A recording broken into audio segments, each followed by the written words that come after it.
Tokyo Story is Yasunjiro Ozu's magnum opus. It's his best film, his best known film, and it's his only film that I have loved.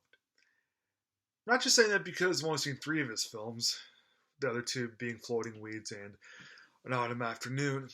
This one right here is just simply better. I'm not really big with Yasunjiro Ozu. Yeah, maybe I'm just. I've only been getting into him the past couple of years. I guess I just need a few more years to really digest his whole storytelling approach and style.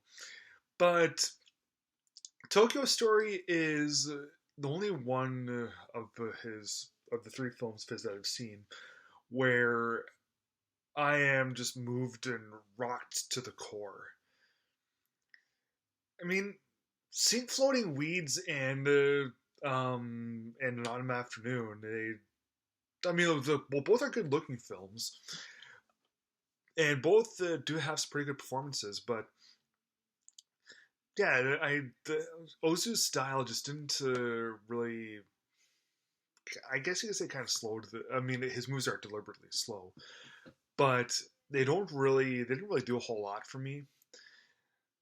But when I see Tokyo Story, it's just a totally different result. And it has a pretty simple storyline to it. This elderly couple visit. They're from Tokyo suburbs, and they visit their successful children and grandchildren in the city. But everyone's too busy for her. Everyone's too busy for them.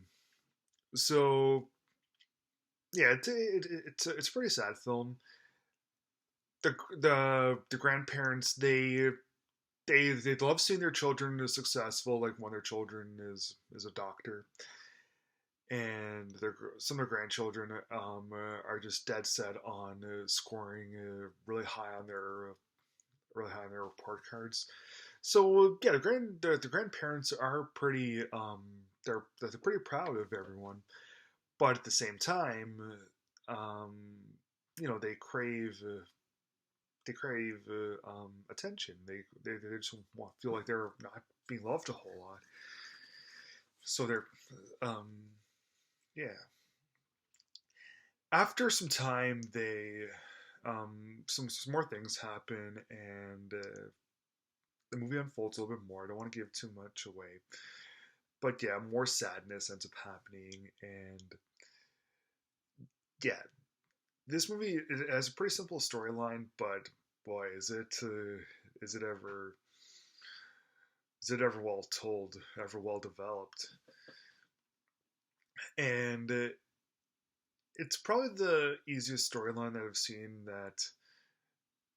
that is able to tug at the heartstrings so hard too.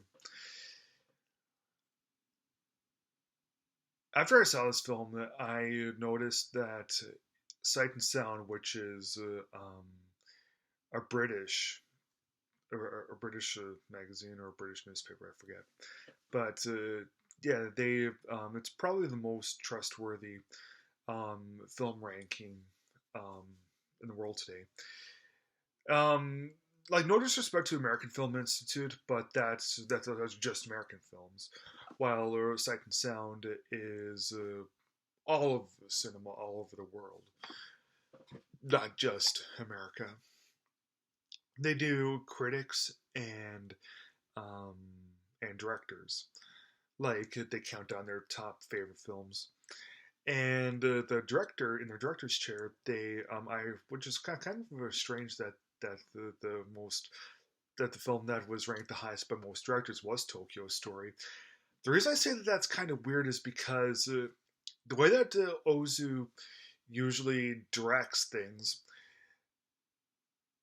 the camera is really low. It's like not really at eye level. It's a lot lower to the ground, and it never ever moves. It's like the opposite of Martin Scorsese. It's it just stays still in such a low level.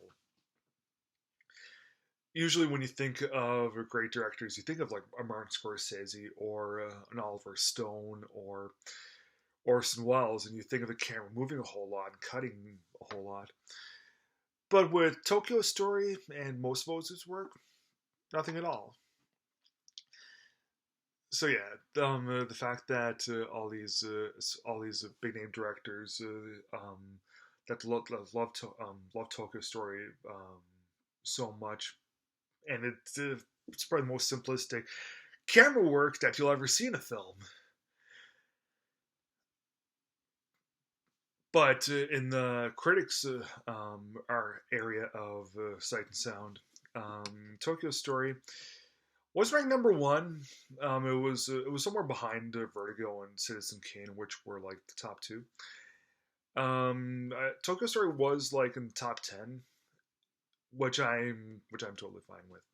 To me personally, I would call Tokyo Story top 20 for me, top 20 favorite films ever. And as time goes on, I might rank it even higher.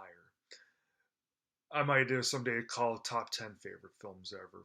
This movie is just amazing. It even though it's foreign language, it's all in Japanese subtitled.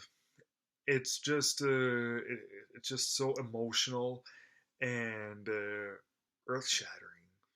Earth shattering is a pretty good phrase for me to use.